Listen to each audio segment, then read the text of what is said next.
টাকায় টেস্ট বিটিভিতে সম্প্রচার দেশের ক্রিকেটের সবচেয়ে কঠিন সময় চলে এলেও হয়তো সেটাই। প্রতিপক্ষ যখন জিম্বাবুয়ে, সাকিবও তখন দলে নাই। সম্প্রচার কোম্পানিও সটকে পড়েছে। এমন খেলা তারা নাকি দেখাবে না। কি হতো যদি 14,000 রান আর 700 উইকেটের মালিক একজন অলরাউন্ডার থাকতেন? আন্দাজ কিংবা ঠাহর নয়, স্পষ্ট করে বলা যায় দেশে চলতো মূলামূলি প্রতিপক্ষ জিম্বাবুয়ে নয়, সাকিব খেলছেন এটাই বড় বিষয়। লাখ কোটিতেই হতো তখন জিম্বাবুয়ের সম্প্রচার।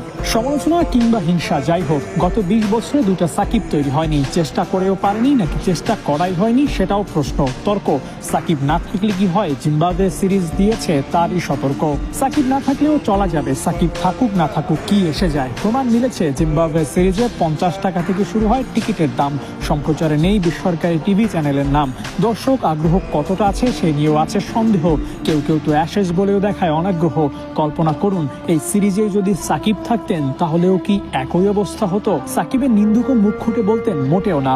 সাকিবের যা ব্র্যান্ড ভ্যালু সেটুকু থাকলেই এই এক সিরিজে দাম বাড়ত তর করে। সাকিব চেয়েছিলেন দেশের মাটিতে একটা টেস্ট খেলে বিদায় নেবেন। সাউথ আফ্রিকার বিপক্ষে সুযোগ থাকলেও সম্ভব হয়নি। ঘরের মাঠে আবার সিরিজ অনুষ্ঠিত হবে, ভবিষ্যতেও হোম টেস্ট আয়োজন করবে বিসিবি।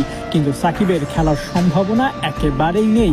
সাকিব চেয়ে পাননি এমন তালিকায় দেশের মাটিতে খেলতে চাওয়ার আগ্রহটাও যোগ হলো। 17 বছর ক্রিকেট খেলা একজন ক্রিকেটার চেয়েও যখন পান না, তখন হয়তো আফসোস করেই বলতে হয় গুণীদের কদর যেথায় হয় না সে দেশেই গুণীও জন্মায় না। একটা ম্যাচ না খেলতে পারার আকাঙ্ক্ষা হয়তো সাকিব মিটিয়ে নেবেন, কিন্তু তার শূন্যতায় যে ব্র্যান্ড ভ্যালুতে ভাটা পড়বে ক্রিকেট বোর্ডের, তা পোষাবেন কি করে? উত্তরটার সময়ের জন্য তোলা থাকলো, তবে জানার আগ্রহ সাকিবের মতো না হোক, সাকিবের ধারে কাছে আছে এমন ক্রিকেটার কি বাংলাদেশ তৈরি করতে পেরেছিল? উত্তরটা স্বাভাবিকভাবেই না হবে।